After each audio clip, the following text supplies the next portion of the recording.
నన్ను పిలిచిన దేవా, నన్ను ముట్టిన ప్రభువా, నీవు లేనితే నేను లేనయ్యా.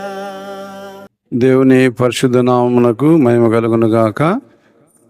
ప్రభునందు ప్రియమైన దేవుని బిడలారా, ఈ సాయంకాల సమయంలో మరొకసారి మనమందరం కూడా మరి ఈ యొక్క డి శివబాస్ గాస్పెల్ యూట్యూబ్ ద్వారా జరుగుతున్నటువంటి ఈ పరిచర్యలో పాల్వంపులు పొందుతున్నటువంటి ప్రతి ఒక్కరికి కూడా నా హృదయపూర్వకమైన వందనాలు తెలియజేస్తున్నాను. ఈ సమయంలో దేవుడు మనకిచ్చిన సమయాన్ని కొద్ది నిమిషములు దేవుని యొక్క మాటలు మనం ధ్యానం చేసుకుందాం. పరిశుద్ధ గ్రంథములో నుండి ఆదికాండము 22వ అధ్యాయము మొదటి 2 వచనాలు చదువుకుందాం. ఆదికాండము 22వ అధ్యాయము మొదటి 2 వచనాలు. ఆ సంగతులు జరిగిన తరువాత దేవుడు అబ్రహామును పరిశోధించెను. ఎట్లనగా ఆయన అబ్రహామా అని పిలువగా అతడు చిత్తము ప్రభువా అనెను. అప్పుడు ఆయన, నీకు ఒక్కడై ఉన్న నీ కుమారుని అనగా నీవు ప్రేమించు ఇస్సాకును తీసుకుని మోరియా దేశమునకు వెళ్ళి అక్కడ నేను నీతో చెప్పబోవు పర్వతములలో ఒక దాని మీద దహన బలిగా అతనిని అర్పించుమని చెప్పాను. దేవుడు పరిశుద్ధ మాటలు దీవించి ఆశీర్వదించునుగా. ఒక మాట ప్రార్థన చేసుకుందాం. మహాపరిశుద్ధుడమైన మా ప్రియ పరలోకపు తండ్రి, మీ ఘనమైన పరిశుద్ధమైన పాదములకు స్తుతులు స్తోత్రాలనైనా గడిచిన కాలమంతయు మీ కృపా కనికరములు మా పట్ల ఉంచి మమ్మల్ని ఎంతగానో ప్రేమించి మరొక దినాన్ని మా జీవితాలకు అనుగ్రహించారు. మీకు స్తోత్రాలు. ఈ రాత్రికాల సమయంలో మరొకసారి మీ ఘనమైన పరిశుద్ధమైన పాద సన్నిధిలో చేరి నైనా మిమ్మలను స్తుతించుటకు, ఘనపరచుటకు, మీ సన్నిధిలో ప్రార్థించుటకు, మీ శ్రేష్టమైన జీవము కలిగిన మాటలు వినుటకు నేను మీరు మాకిచ్చిన ఈ కృపను బట్టి మీ పరిశుద్ధ పాదములకు స్తుతులు స్తోత్రాలనైనా. మరి నా మాటలైతే లోక సంబంధమైనవి, జీవం లేని మాటలు. మీ జీవము కలిగిన మాటల చేత మీ బిడ్డలతో మీరే మాట్లాడి మహిమ పొందుదురని మా ప్రభువును రక్షకుడును రాజైన యేసుక్రీస్తు పరిశుద్ధమైన శ్రేష్టమైన నామములో ప్రార్థించి వేడుకొనుచున్నాం మా తండ్రి, ఆమేన్. ప్రభునందు ప్రియమైన దేవుని సంగమా, ఈ సాయంకాల సమయంలో మరొకసారి మనమందరం ఆయన పరిశుద్ధ పాద సన్నిధిలో చేరి ఆయన స్తుతించడానికి, గణపరచడానికి, ఆయన శ్రేష్టమైన విలువైనటువంటి మాట వినడానికి దేవుడు మనకిచ్చిన సమయాన్ని బట్టి దేవునికి మరొకసారి కృతజ్ఞతాస్తుతులు చెల్లిస్తూ ఉన్నాను. అలాగే మరి the ship of gospel YouTube ద్వారా మరి వింటున్నటువంటి మీ అందరికీ కూడా నా హృదయపూర్వకమైన వందనాలు తెలియజేస్తున్నాను. ఇక్కడ రాయబడినటువంటి మాటలు ఇక్కడ అబ్రహాం యొక్క జీవితంలో దేవుడు ఇక్కడ జ్ఞాపకం చేస్తున్నాడు. ఆ సంగతులు జరిగిన తర్వాత అంటున్నాడు. ఇక్కడ ఏ సంగతులు అని ఒకవేళ మనం జ్ఞాపకం చేసుకున్నప్పుడు మరి దేవుడు అబ్రహామును ఏర్పాటు చేసుకున్నటువంటి దినం మొదలుకొని దాదాపుగా 11వ అధ్యాయంలో మరి అబ్రహాం యొక్క జీవితం ప్రారంభమవుతుంది. అలాగే 12వ అధ్యాయంలో దేవుని యొక్క పిలుపు, 13వ అధ్యాయంలో మరి మనము లోతును ఇద్దరు నేనవారు వెళ్ళడం, అలాగే 14వ అధ్యాయంలో మరి ఆ లోతు పక్షాన మరి యుద్ధం చేయడం, అలాగే 15వ అధ్యాయంలో మరి అబ్రహామును దర్శించడం, అలాగే 16వ అధ్యాయంలో ఆగరును ఒకవేళ ఇస్మాయిల్ను ఒకవేళ వదులుకోవడం, ఇవన్నీ మనం చరిత్ర ద్వారా చూస్తూ ఉంటాం. ఇక్కడ దేవుడు జ్ఞాపకం చేస్తున్నాడు. దేవుడు తరచుగా కొందరి వ్యక్తులని ఒకవేళ కొన్ని విషయాల్లో త్యాగం చేయమని ఒకవేళ పరిశుద్ధుడైన దేవుడు ఒకవేళ అడుగుతూ ఉన్నప్పుడు మన యొక్క జీవితాలు కూడా మనం ఆలోచించుకోవాలి. కాబట్టి ఇక్కడ అబ్రహామును మొదట ఆయన అడుగుతున్నటువంటి మాటలు మనకు కనబడతాయి. అబ్రహాము అనగా విశ్వాసికి ఒకవేళ విశ్వాసులకు తండ్రి అని మనం జ్ఞాపకం చేసుకోవచ్చు. ఇక్కడ ఆ సంగతులు జరిగిన తర్వాత అంటే ఇక్కడ 3 విషయాలు మనకు కనబడుతూ ఉన్నాయి. అబ్రహామును మొదట తన దేశాన్ని, బంధువులను, తండ్రి ఇంటి వారిని విడిచిపెట్టమన్నాడు. అలాగే ఇస్మాయిల్ను గురించినటువంటి ఆశలను కూడా వదిలివేయమన్నాడు. అలాగే మరి చివరిగా 100 సంవత్సరాలకు ఒకవేళ పుట్టినటువంటి ప్రియమైనటువంటి కుమారుడు ఇస్సాకును కూడా వదులుకోమంటున్నాడు. చాలా భయంకరమైనటువంటి పరిస్థితి. కాబట్టి అబ్రహాం యొక్క జీవితంలో 100 సంవత్సరాలకు లేక ఒక కుమారుని అనుగ్రహించినప్పుడు ఆ కుమారుని కూడా బలివ్వమన్నప్పుడు ఆయన యొక్క హృదయం ఎంత ఒకవేళ క్షోభించుంటుందో మనకైతే అర్థం కాదు. కానీ ఒకవేళ ఒక్కగానొక్క ఒకానొక కొడుకు ఒకవేళ కుమారుడు ఉన్నటువంటి బిడ్డలకు ఆ విషయం అర్థమవుతుంది. కాబట్టి దేనినైనా ఒకవేళ దేనికోసమైనా ఒకవేళ కనిపెడుతూ ఉన్నప్పుడు దేవుని మాట యందు నమ్మిక ఉంచి ఒకవేళ అడగడం ఒక ఎత్తు అయితే, అది పొందిన తర్వాత దేవుని నమ్మి ఆయన మాటకు విధేయత చూపడం మరొక ఎత్తు అని ఇక్కడ జ్ఞాపకం చేసుకుంటున్నాడు. కాబట్టి అబ్రహాము ఒకవేళ దేవునికి ఎంతగా విధేయత చూపాడో మరి ఈ గ్రంథంలో మనం కనబడుతూ ఉంది. కాబట్టి తాను పొందినటువంటి కుమారుని ఒకవేళ హత్తుకొని ఉండాలా, లేక దేవునికి విధేయుడే ఉండాలా, ఒకవేళ అది జ్ఞాపకం చేసుకోవాలి. కాబట్టి అబ్రహాం యొక్క జీవితంలో అనేక సందర్భాల్లో దేవుడు ఒకవేళ తన బిడ్డలను పరిశోధిస్తాడని జ్ఞాపకం చేస్తున్నాడు. కాబట్టి పరిశుద్ధ గ్రంథంలో కూడా అనేకులను ఒకవేళ పరీక్షించాడు దేవుడు. ఒకవేళ ఉదాహరణకు మనం జ్ఞాపకం చేసుకోవచ్చు, యోబు యొక్క జీవితాన్ని మనం గమనించవచ్చు. మరి యోబు ఎలాంటి వ్యక్తో మనం గమనించవచ్చు. మొదటి అధ్యాయంలోనే జ్ఞాపకం చేస్తున్నాడు. యోబు యథార్థవంతుడు, న్యాయవంతుడు, దేవుని యందు భయభక్తులు కలిగిన వాడు, చెడుతనమును విసర్జించినటువంటి వాడు. కాబట్టి అలాంటి శ్రేష్టమైనటువంటి గుణలక్షణాలు కలిగినటువంటి వ్యక్తిని దేవుడు ఏం చేస్తున్నాడంటే ఆయన పరిశోధిస్తున్నాడు. అంటే ఇక్కడ మన టైటిల్ ఏంటంటే విశ్వాసానికి పరీక్ష. కాబట్టి ఇక్కడ అబ్రహాం యొక్క జీవితంలో ఆ పరీక్షను చూస్తున్నాం, అలాగే యోబు యొక్క జీవితంలో కూడా ఆ పరీక్ష చూస్తున్నాం. కాబట్టి ఇలాంటి గుణలక్షణాలు కలిగినటువంటి ఆ యొక్క యోబు యొక్క జీవితంలో ఆయన చేసినటువంటి ఒకవేళ దేవుడు ఆయన జీవితంలో కలగజేసినటువంటి వాటి వైపు చూడక మరి దేవుని యొక్క వాక్యమును ఆయన జ్ఞాపకం చేసుకుంటున్నాడు. 23వ అధ్యాయం 10వ వచనంలో, యోబు గ్రంథం 23వ అధ్యాయము 10వ వచనం, ఆయన నన్ను శోధించిన తర్వాత నేను సువర్ణం వలె కనబడదును అంటున్నాడు. కాబట్టి దేవుడు నన్ను శోధించకపోతే, ఒకవేళ దేవుడు నన్ను శ్రమ పెట్టకపోతే, దేవుడు ఒకవేళ నన్ను పరీక్షించకపోతే నా జీవితము సువర్ణం వలె కాదు అన్నట్లుగా ఆయన జ్ఞాపకం చేసుకుంటున్నాడు. కాబట్టి 23వ అధ్యాయం 10వ వచనంలో ఆయన నన్ను శోధించిన తర్వాత నేను స్వచ్ఛమైనటువంటి బంగారం వలె కనబడతానని ఆయన జ్ఞాపకం చేసుకున్నాడు. ఎప్పుడైతే శోధించబడ్డాడో, ఎప్పుడైతే పరీక్షించబడ్డాడో దేవుడు రెండంతల ఆశీర్వాదాన్ని ఇచ్చినట్లుగా మనం చూడగలుగుతాం. పరిశుద్ధ గ్రంథంలో 42వ అధ్యాయం 10వ వచనంలో జ్ఞాపకం చేసుకోవచ్చు. కాబట్టి రెండంతల ఆశీర్వాదం ఆయన జీవితంలో మనం చూడగలుగుతున్నాం. అలాగే మరి ఒకవేళ భక్తుడైనటువంటి ఒకవేళ యవనస్తుడైనటువంటి యోషోబు యొక్క జీవితాన్ని కూడా మనం గమనించినప్పుడు ఆయన యొక్క జీవితంలో కూడా భయంకరమైనటువంటి శ్రమలు, భయంకరమైనటువంటి విపత్తులు సంభవిస్తూ ఉన్నాయి. కాబట్టి తన అన్నల ద్వారానే ద్వేషింపబడ్డాడు. కాబట్టి ఒకవేళ దాదాపుగా 13 సంవత్సరాలు శ్రమలు పొందిన తర్వాత దేవుడు అత్యధికమైనటువంటి కృపను యోసేపు యొక్క జీవితంలో మనం చూడగలుగుతాం. కాబట్టి యోసేపును తన యొక్క జీవిత కాలం అంతా కూడా పాపానికి దూరంగా ఉన్నాడు. కాబట్టి దేవుని హత్తుకొని ఉన్నాడు. కాబట్టి ఆ శ్రమలను సహించినటువంటి వ్యక్తిగా కనబడుతూ ఉన్నాడు. ప్రభునందు ప్రియమైన దేవుని బిడలారా, ఈ సాయంకాల సమయంలో మన యొక్క జీవితాలు ఎలాగున్నావో మనం ఆలోచన చేయాలి. చాలా మటుకు మనకు శోధనలు రాకూడదు, మనకు శ్రమలు రాకూడదు, మనకు వేదనలు రాకూడదు, మనకు బలహీనతలు కలగకూడదు అనేటువంటి ఆలోచనతో మనం ఉంటాం. అయితే దేవుని వాక్యం సెలవిస్తుంది, మీరు పరీక్షించబడి మీరు శోధించబడినప్పుడే మీరు ధన్యులు అంటున్నాడు. కాబట్టి మనం మన యొక్క జీవితాల్లో ఆలోచన చేయాలి. కాబట్టి యోసేపు యొక్క జీవితాన్ని మనం గమనించవచ్చు, అలాగే యోబు యొక్క జీవితాన్ని గమనించవచ్చు. పరిశుద్ధ గ్రంథంలో కూడా అనేక మంది ఒకవేళ ప్రవక్తలను చూడవచ్చు, రాజులను చూడవచ్చు, విశ్వాసులు ఉంటున్నారు, న్యాయాధిపతులు ఉంటున్నారు, రకరకాలైనటువంటి మనుషుల యొక్క వారి జీవితంలో ఎన్నో భయంకరమైనటువంటి పరిస్థితులు ఎదుర్కొన్నారు. వారి యొక్క జీవితంలో అలాంటి పరిస్థితులు ఎదుర్కొన్నప్పటికీ కూడా దేవుడు శ్రేష్టమైనటువంటి కృపను వారి జీవితాల్లో అనుగ్రహించాడు. కాబట్టి పరిశుద్ధ గ్రంథంలో శ్రమలు అనుభవించినటువంటి వారు చాలామంది మనకు కనబడతారు.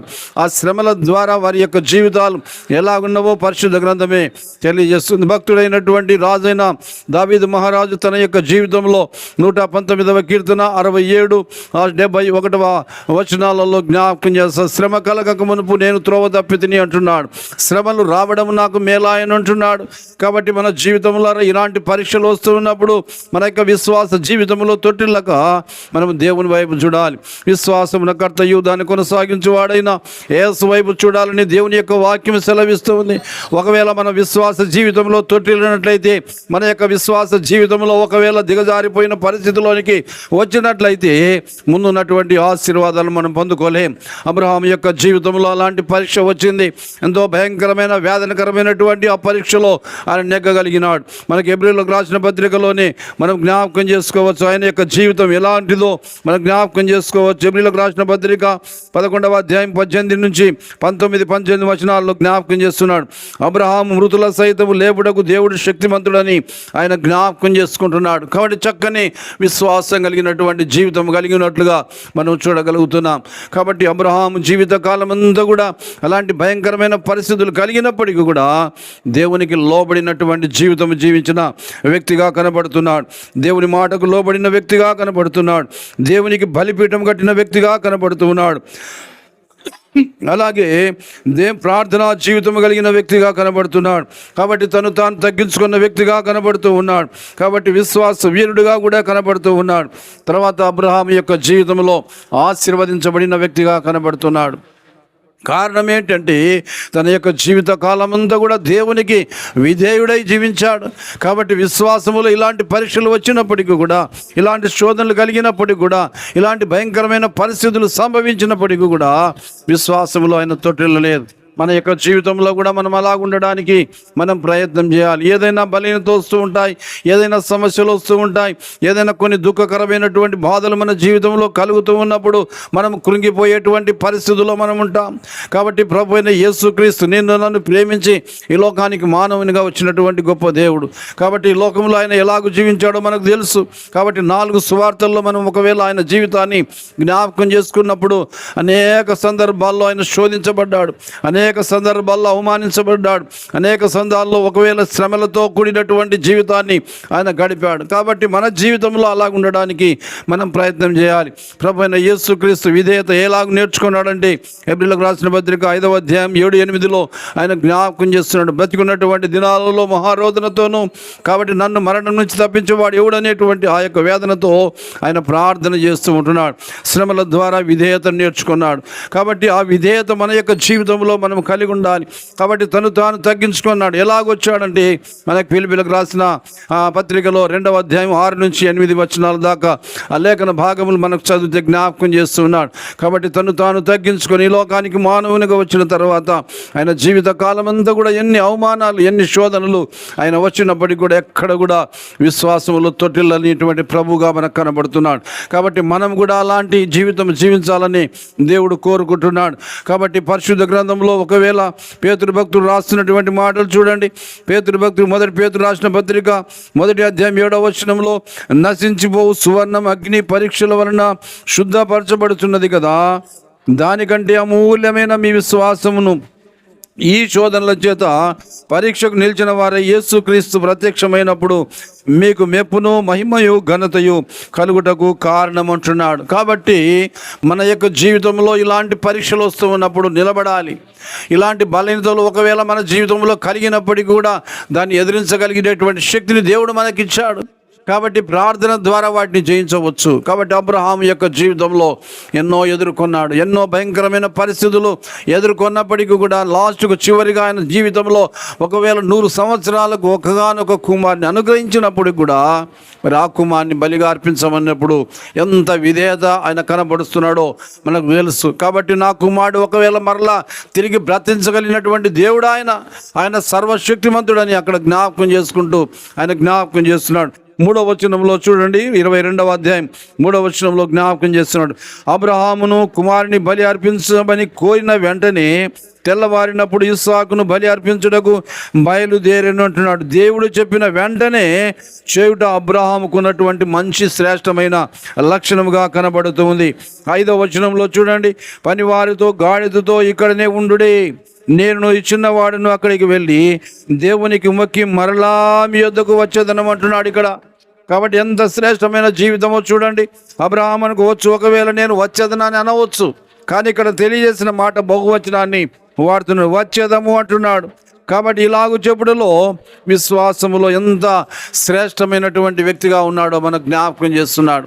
ప్రభునందు ప్రియమైన దేవుని సంగమా, ఈ సాయంకాల సమయంలో మన యొక్క జీవితంలో మన యొక్క విశ్వాసం ఎలాగుందో మనం పరీక్షించుకోవాలి. చాలామంది విశ్వాసంలో తొట్టిల్లేటువంటి వారుగా ఈ లోకంలో కనబడుతూ ఉంటారు. ఏ చిన్న సమస్య వచ్చినా, ఏ బలహీనత వచ్చినా విశ్వాసములో నుండి వెంటనే వైదొలిగేటువంటి పరిస్థితులు ఈనాడు మనము చూస్తూ ఉంటున్నాం. కాబట్టి అబ్రహాం యొక్క జీవిత కాలం అంతా కూడా అలాంటి విపత్తులు సంభవించినప్పటికీ కూడా దేవునికి విధేయత కలిగినటువంటి వ్యక్తిగా కనబడుతున్నాడు. కాబట్టి మన యొక్క విశ్వాస యాత్రలో ఒకవేళ ఎన్నో ఆటంకాలు, ఎన్నో శోధనలు, ఒకవేళ పరీక్షలు వస్తున్నప్పుడు విశ్వాసంలో మనం ఏం చేయాలంటే నిలబడాలి. విశ్వాసం లేకుండా దేవునికి ఇష్టడైనట్టు అసాధ్యము. దేవుని యొద్దకు వచ్చేవారు ఆయన ఉన్నాడని మనం ఎప్పుడైతే విశ్వసిస్తామో దేవుడు తగిన సమయాన మనకు శ్రేష్టమైనటువంటి ఫలాలు ఇస్తాడని హెబ్రీయులకు రాసిన పత్రిక 11:6 జ్ఞాపకం చేస్తున్నాడు. కాబట్టి విశ్వాసంలో ఒకవేళ మన జీవితంలో లేకపోతే దేవుడిచ్చేటువంటి ఈవులన్నిటిని కూడా మనం కోల్పోయే పరిస్థితి ఈనాడు కనబడుతుంది. కాబట్టి దేవుడి యొక్క సన్నిధిలో మనం ఎలా ఉండాలంటే విశ్వాస వీరులముగా మనం ఉండాలి. కాబట్టి లోబడేటువంటి స్వభావం కలిగి ఉండాలి. కాబట్టి దేవునికి విధేయత కలిగిన జీవితం మనం కలిగి ఉండాలి. కాబట్టి ప్రార్థనా పరులముగా ఉండాలి. కాబట్టి విశ్వాస జీవితంలో దేవుని వైపు చూసే బిడలుగా మనం ఉండాలని జ్ఞాపకం చేస్తున్నాడు. ప్రభునందు ప్రియమైన దేవుని బిడలారా, రాత్రికాల సమయంలో మన జీవితాలు ఎలాగున్నావో మనం పరిశీలన చేసుకుందాం. ఒకవేళ అబ్రహాము యొక్క జీవితంలో అలాంటి పరీక్ష వచ్చినప్పుడు ఆయన నెగ్గాడు. కాబట్టి దేవుడు ఆయనను అత్యధికంగా ఆయన ఆశీర్వదించాడు. కాబట్టి నీ యొక్క సంతానాన్ని ఈ విధంగా అనగా ఆకాశ నక్షత్రముల వలె, సముద్రపు ఇసుక రేణువుల వలె నేను ఒకవేళ అభివృద్ధి పరుస్తాడని దేవుడు వాగ్దానం చేశాడు. కాబట్టి ఆయన ఆ వాగ్దానాన్ని ఆయన పట్ల నెరవేర్చినటువంటి గొప్ప దేవుడు. కాబట్టి ఈ దినాన మన యొక్క జీవితాల్లో కూడా అలాంటి శ్రేష్టమైనటువంటి వాగ్దానాన్ని నెరవేర్చడానికి ఆయన సిద్ధంగా ఉన్నప్పుడు మనం ఎలాగుంటున్నామో, మన విశ్వాస జీవితము ఎలాగుందో మనం ఒకసారి జ్ఞాపకం చేసుకోవాలి. కాబట్టి ఎన్నో భయంకరమైన విపత్తులు ఈనాడు ఒకవేళ చూస్తూ ఉన్నాం. అలాంటి పరిస్థితుల్లో మన జీవితాల్లో తొట్టిల్లక ఆయన వైపు చూసే వారంగా ఉండాలి. లోకంలో సంభవిస్తూ ఉన్నాయి. ప్రస్తుత దినాల్లో చాలా భయంకరమైనటువంటి పరిస్థితులు రాబోతూ ఉన్నాయి. కాబట్టి ఆ రాబోయేటువంటి దినాల్లో మన యొక్క విశ్వాస జీవితంలో మనం ఎలాగుండాలో అబ్రహాం యొక్క జీవితం ద్వారా మనం నేర్చుకుంటున్నాం. యోబు యొక్క జీవితం ద్వారా మనం నేర్చుకుంటున్నాం. యోసేపు యొక్క జీవితం ద్వారా మనం నేర్చుకుంటున్నాం. వారి శ్రమల్లో, బాధల్లో వారి యొక్క విశ్వాస జీవితాన్ని ఎలాగూ వారు కాపాడుకున్నారో మనం కూడా అలాగూ కాపాడుకోవాలని దేవుడు సెలవిస్తున్నాడు. ప్రభునందు ప్రియమైన దేవుని బిడలారా, మన యొక్క జీవితంలో విశ్వాసంలో మనం ఎలాగుంటున్నాం? ఒకవేళ తొట్టిల్లే వారంగా ఉంటున్నామా? ఒకవేళ బలహీనతలో పడిపోయేటువంటి వారంగా ఉంటున్నామా? మనం జ్ఞాపకం చేసుకోవాలి. కాబట్టి నిన్ను నన్ను ప్రేమించిన ప్రభువైన యేసు క్రీస్తు వైపు మన యొక్క జీవితంలో మనం నిరంతరం ఆయన వైపు చూస్తూ ఉండాలి. కాబట్టి ఈ లోకానికి ఎందుకు వచ్చాడు తల్లి? అయ్యా ఎందుకు వచ్చాడు? మన జీవితంలో నిన్ను నన్ను రక్షించడానికి, ఆ పాప ఊబిలో ఉన్నటువంటి మనలందరినీ కూడా ఆయన పైకి లేవనెత్తడానికి. కాబట్టి శాపగ్రస్తమైన జీవితాన్ని తీసివేసి ఆ శ్రేష్టమైనటువంటి ఆయన రాజ్యంలో ఉండాలని దేవుడు మనల్ని రక్షించినటువంటి దేవుడు. కాబట్టి మన జీవిత కాలం అంతా కూడా విశ్వాస జీవితంలో ముందుకు సాగాలని ఇక్కడ జ్ఞాపకం చేస్తాడు. కాబట్టి మన జీవితంలో మనం ఏం చేయాలంటే ప్రభువును మనం మాదిరికరంగా ఉంచుకోవాలి. ప్రభు అయిన యేసుక్రీస్తుని మనం మాదిరికరంగా ఉంచుకొని ఆయన ముందుంచుకొని ఆయన ఏ విధంగా ఈ లోకంలో నడుచుకున్నాడో, ఏ విధమైనటువంటి ఒకవేళ ప్రార్థనా జీవితం కలిగి ఉన్నాడో, ఏ విధమైనటువంటి గుణలక్షణాలు కలిగి ఉన్నాడో దేవుడు మనకు నేర్పించినాడు. కాబట్టి నేర్పించినటువంటి దేవుని వైపు మనం చూడాలి, కానీ ఎక్కడో లోకం వైపు చూస్తూ ఉంటాం ఈ దినాలలో. కాబట్టి లోకం వైపు చూస్తే మనకి ఏమి లాభం లేదు. కాబట్టి లోకం వైపు కాదు, కానీ ప్రభు అయిన యేసుక్రీస్తు వైపు చూసి మన యొక్క జీవితాలను సరిచేసుకొని విశ్వాస యాత్రలో ముందుకు సాగాలని దేవుడు తన పరిశుద్ధమైన మాటల ద్వారా హెచ్చరిక చేస్తున్నాడు. కాబట్టి ఆ సంగతులు జరిగిన తర్వాత అబ్రహాం ఏం చేశాడంటే ఆయన పరిశోధిస్తున్నాడు, ఆయన పరీక్షిస్తున్నాడు, ఆయన విశ్వాసానికి పరీక్ష పెట్టాడు. ఒకవేళ ఒకగానొక కుమారుని ఇచ్చాను కదా, ఆ కుమారుని ఒకవేళ వదిలేసుకుంటాడా, లేక ఒకవేళ ఆయన కుమారుని ప్రేమిస్తాడా అనేటువంటి సందిగ్ధంలో పడినాడు. అయితే ప్రభువైన యేసుక్రీస్తు ఆ దినాలలో కూడా శిష్యులను ఏం చేయమంటున్నాడు? ఆయన మీరు సమస్తాన్ని వదిలిపెట్టి నన్ను వెంబడించండి అంటున్నాడు. కాబట్టి వారి యొక్క కుటుంబాలను వదిలేశారు, వారి జీవనాధారమైనటువంటి వాటిని వదిలేశారు. ఆయన నిజమైనటువంటి దేవుడు, నిజమైనటువంటి ప్రభువు అని ఆయన వెంబడించినటువంటి వ్యక్తులను మనం చూడగలుగుతున్నాం. కాబట్టి మన జీవితంలో కూడా అలాగుండాలి. దేని వైపు చూడకూడదు. లోకంలో దేని వైపు చూసినా మన జీవితంలో ఏమి కలగదు. కాబట్టి విశ్వాసమున కర్తయు దాన్ని కొనసాగించేవాడైన యేసు వైపు చూసినప్పుడు ఆ నిత్య రాజ్యాన్ని మన జీవితానికి ఇస్తాడమ్మా. కాబట్టి మనం ఎలాగున్నామో ప్రశ్న వేసుకుందాం. ఒకవేళ మన జీవితంలో ఇంకా విశ్వాసములో ఒకవేళ బలపడలేక, ఒకవేళ విశ్వాసములో ఒకవేళ తొట్టిల్లుతున్నామేమో పరీక్షించుకొని, ఒకవేళ పరిశీలన చేసుకొని మన జీవితంలో విశ్వాసంలో ముందుకెళ్దాం. కాబట్టి అబ్రహాము ఒకవేళ నిలబడగలిగినాడు. కాబట్టి దేవుడు ఆయనను ఆశీర్వదించినటువంటి దేవుడు, ఒకవేళ నిన్ను నన్ను ఆశీర్వదించే దేవుడు ఆయనే ప్రభువైన యేసుక్రీస్తు. ఆయన మార్గములో మనం నడుద్దాం. కాబట్టి ఆయన శ్రేష్టమైనటువంటి మాటల ద్వారా హెచ్చరిక పొందాం. మన జీవితాలను సరి చేసుకొని ప్రభు కొరకు నమ్మకంగా మనం జీవించినప్పుడు దేవుడు శ్రేష్టమైనటువంటి కృపను మన జీవితాలకు అనుగ్రహిస్తాడు. అటు కృప దేవుడు మనందరికీ దయచేయునుగాక. దేవుడు పరిశుద్ధ మాటలు దీవించి ఆశీర్వదించునుగాక. ఒక మాట ప్రార్థన చేసుకుందాం. మహాపరిశుద్ధుడమైన మా ప్రియ పరలోకపు తండ్రి, మీ ఘనమైన పరిశుద్ధమైన పాదములకు స్తుతులు స్తోత్రాలైనా ఇంతవరకు మీ శ్రేష్టమైన జీవం కలిగిన మాటల ద్వారా మమ్మల్ని హెచ్చరించారు, బలపరిచారు. మీకు స్తోత్రములు చెల్లిస్తుంటున్నాం. నేను ఆ సంగతులు జరిగిన తర్వాత నైనా అబ్రహామును నైనా మీరు పరిశోధించిన దేవుడు, నైనా లేక నైనా ఒక కుమారుని అనుగ్రహించారు. ఆ కుమారుని కూడా నైనా బలిగా అర్పించమన్నప్పుడు నైనా లోబడినటువంటి నైనా అబ్రహామును చూస్తూ ఉంటున్నాం. నైనా విశ్వాస వీరుడుగా చూస్తూ ఉన్నాం. నైనా అబ్రహాం యొక్క జీవితంలో నైనా విధేయత కలిగిన జీవితాన్ని చూస్తూ ఉంటున్నాం. నైనా అన్న తండ్రి అబ్రహాం యొక్క జీవితంలో ప్రార్థనా పరుడుగా చూస్తున్నాం. నైనా విశ్వాస వీరులనైనా పట్టికలో చూస్తూ ఉంటున్నాము తండ్రి. నైనా అన్న తండ్రి మీ కొరకు నమ్మకంగా యథార్థంగా జీవించినటువంటి నైనా అబ్రహాం జీవితంలో మీరు చేసినటువంటి అద్భుతమైనటువంటి కార్యములను బట్టి మీ పాదములకు స్తోత్రాలు. ఈ లోకంలో మేము కూడా నైనా నా తండ్రి మా యొక్క విశ్వాస జీవితంలో ఎలాగున్నామో మేము పరిశీలన చేసుకొని నైనా భక్తుడైనటువంటి యోబు నైనా వలె, నైనా మరి నా తండ్రి భక్తుడైనటువంటి యోసేపు వలె మేము కూడా విశ్వాస యాత్రలో నైనా ధైర్యంతో ముందుకు సాగుటకు కావలసినటువంటి కృపను మాకు దయచేయండి, కనికరించండి. అయినా మీ యొక్క షిప్ నైనా మరి నా తండ్రి నైనా గాస్పెల్ ద్వారా వింటున్నటువంటి ప్రతి కుటుంబాన్ని, ప్రతి బిడ్డను కూడా మీరు ఆశీర్వదించండి. నేను ఈ కార్యక్రమాన్ని నడిపిస్తున్నటువంటి నైనా మీ కుమారుని కూడా ఆశీర్వదించి మీ కృపలో బలపరచుదురని, నీ సాయంకాలం దేవులతో మమ్మల్ని నింపుదురని మా ప్రభువును రక్షకుడును రాజైన యేసుక్రీస్తు పరిశుద్ధమైన శ్రేష్టమైన నామములో ప్రార్థించి వేడుకొనుచున్నాం మా తండ్రి.